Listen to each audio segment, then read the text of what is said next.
Ini apabila orang telah menyelesaikan membaca Al-Quran sampai khatam, maka 60.000 malaikat mendoakannya.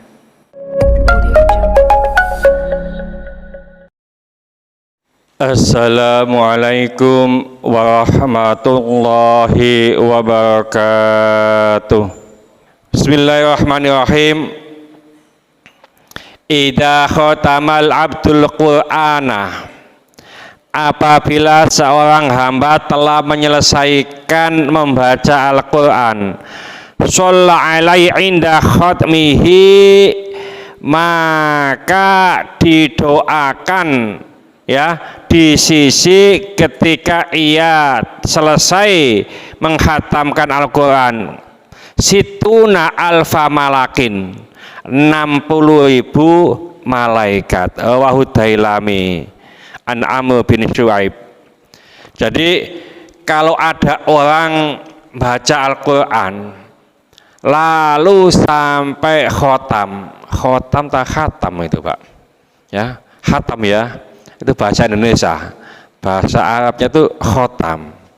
Khotam itu memiliki 8 arti bahasa Indonesia. Salah satunya khotam itu pamungkas ya, khotam itu mengunci, khotamallahu ala qulubihim itu mengunci, khotam itu stempel ya, itu stempel khotam.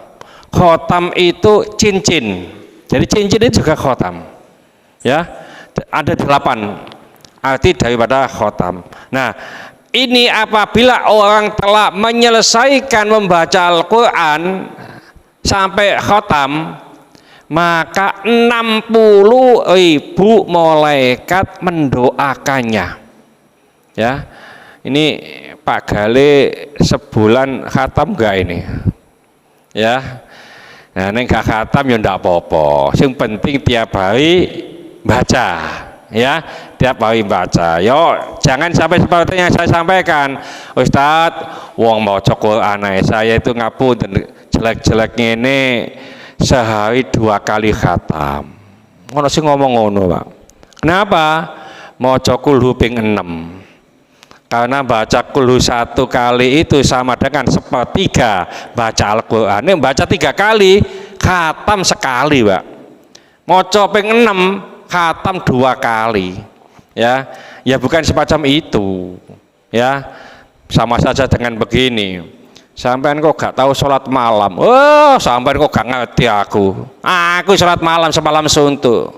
Iya ta, tidur terus, aku kan wis sholat subuh berjamaah, no gitu Nah, sholat subuh berjamaah itu sama dengan sholat sunnah semalam suntuk, jadi gak usah di sholat malam, bodoh lagi itu Pak ya. Jadi oleh karena itu ini keutamaan itu hakikatnya belum.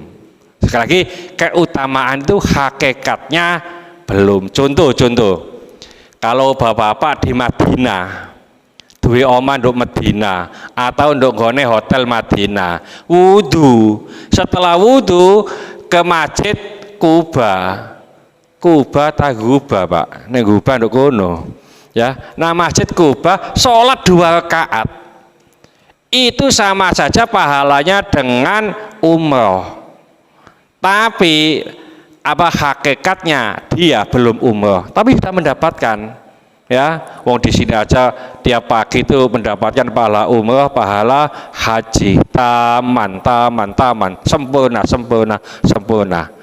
mendapatkan pahala tapi hakikatnya belum. Jadi oleh karena itu bahkan ada keterangan begini dari para ulama, kalau ingin tidak pelupah atau pikun, biasanya tuan pikun ya, upayakan setiap hari membaca Al-Quran 150 ayat ya. Jadi 150 ayat, umpamanya Ar-Rahman dibaca 78 ya, ditambah Yasin gitu aja 83, wih 150 Pak ya. Atau Al-Mulk 30 ditambah Al-Waqiah 96 wis 120, tinggal tambah An-Naba amma yatasaalun 40, sudah pas. Yang penting tiap hari 150 ayat. Insya Allah Allah akan menjadikan orang ini tidak pelupa atau enggak pikun, Mbak. Ya. Jadi keingatannya masih tajam. 150. Nah, saya belum bisa baca ya Ustaz ya. Kadang-kadang maca seketal-ketal ya, kayak Pak Pebi umpamane. Ya sak cukup-cukupe. Sak bisa-bisanya, yang penting baca. Jangan sampai kita tidak baca sama sekali ya. Sing hafal ya dihafalkan ya. Jadi diteruslah, dimurojaah ya semaksimal mungkin. Nah, paling bagus kalau kita itu murojaah hafalan itu waktu sholat ya.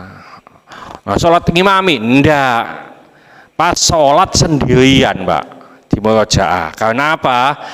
Ada ayat, ada hadis sahih, man qara'a harfan min kitabillah, barang siapa yang membaca satu huruf dari Al-Quran, falahu hasanatun, mendapatkan satu kebaikan, wal hasanatu bi asyri amsalihha, satu kebaikan itu ditikelkan 10 kebaikan ya.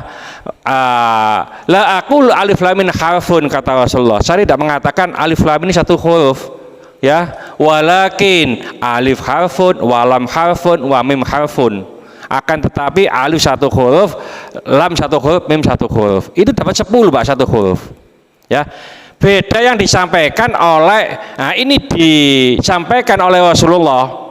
Nah, sebagai penjelasannya pernah disampaikan oleh Sayyidina Ali ya di kitab Risalatul Mu'awanah, juga di kitab Irsyadul Ibad ila Sabili Rasyad. Itu begini, barang siapa yang membaca Al-Quran dengan berdiri itu maksudnya di dalam sholat, itu mendapatkan 100 kebaikan satu huruf, 100 kebaikan ya. Lalu barang siapa yang membaca Al-Quran dalam sholat dalam keadaan duduk ya, mungkin capek dan seterusnya ya, kalau malam itu ngapunten ya, kalau kita nggak mampu berdiri umpamanya ya, kalau yang dibaca itu panjang, duduk tidak apa-apa Pak ya, sambil duduk aja. Jadi sambil ngapalkan sambil sholat, itu mendapatkan 50 kebaikan satu huruf ya. Nah, barang siapa yang membaca Al-Quran di luar sholat dalam keadaan suci, itu mendapatkan 25 kebaikan satu huruf. Dan barang siapa yang membaca Al-Quran di luar sholat dalam keadaan tidak suci, itu mendapatkan 10. Nah, yang dikatakan oleh Rasulullah dapat 10 itu apabila kita membaca Al-Quran di luar sholat tidak suci. Nah, supaya dapat 100, jenengan pas sholat malam, Ustaz dong saya itu nggak hafal banyak, sampean baca apa yang hafal, umpamanya ya dari Watini ke belakang. Wah, saya itu hafal kalkul tidak apa-apa, kuliah 10 kali, kulhu 10 kali, tidak apa-apa ya.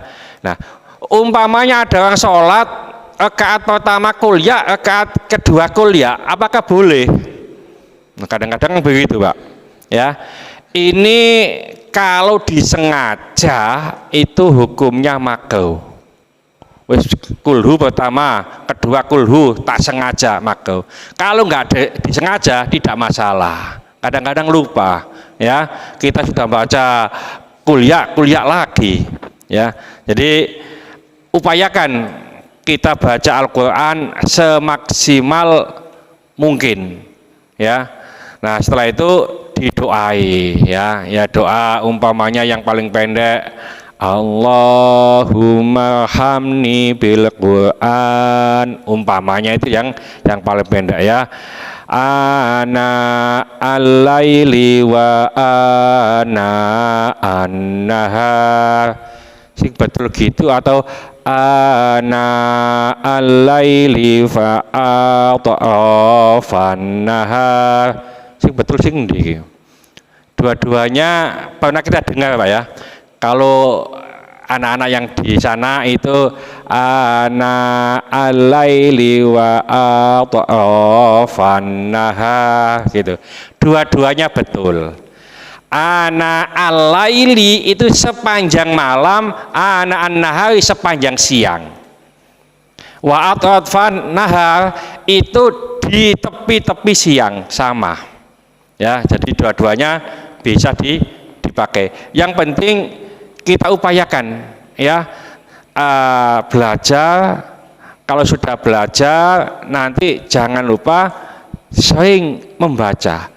Kalau orang itu sering, dulu ada yang namanya Pak Yalu dah ya, Pak Yalu Pak ya, masih musola kecil itu kan ngaji, tiap maghrib itu ngaji. Nah kita itu kadang-kadang ngaji itu apa, ini lihat sini, di sini sudah bisa melihat. Itu tanya, Ustadz bagaimana? Ya, baca di sini kok bisa melihat di sini itu bagaimana? Gampang Pak, ya.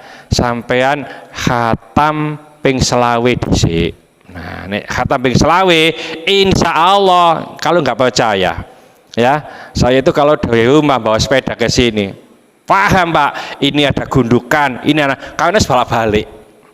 Ya berkali-kali. Kalau hanya sekali tidak tahu ada gundukan di sini, ini ada ceklong tidak tahu. Berkali-kali kalau khatam 25, insya Allah akan bisa lancar ngajinya ya. Mudah-mudahan sedikit ini dibarengi hidayah oleh Allah Subhanahu wa taala. Mudah-mudahan segala hajat kita dikabulkan Allah, segala kesulitan kita dibantu oleh Allah. Mudah-mudahan anak-anak kita menjadi anak soleh soleha, taat kepada Allah, patuh dan nurut kepada kedua orang tua. Ya mengasih keturunan, mudah-mudahan Allah memberikan keturunan yang soleh soleha. Ya mengasih jodoh, mudah-mudahan Allah memberikan jodoh yang soleh soleha. Mudah-mudahan di antara kita, keluarga kita, handetolan kita, tetangga-tetangga kita yang saat ini sedang sakit, baik di rumah sakit maupun di kediaman, mudah-mudahan Allah cepat mengangkat penyakitnya, menyembuhkan penyakitnya, dan mudah-mudahan Allah memberikan kesabaran kepada yang sakit, dan dengan kesabaran ini mudah-mudahan Allah mengangkat seluruh dosa-dosanya, dan mudah-mudahan Allah mengampuni dosa-dosanya orang yang mendolimi kita. Al-Fatihah. Bismillahirrahmanirrahim. Wal 'asri innal insana lafi khusrin illa alladziina amanu wa 'amilus solihati wa tawassaw bil haqqi wa tawassaw bis sabr. Subhanallah wa bihamdika asyhadu an la ilaha illa anta astaghfiruka wa atubu ilaik. Wassalamualaikum warahmatullahi wabarakatuh.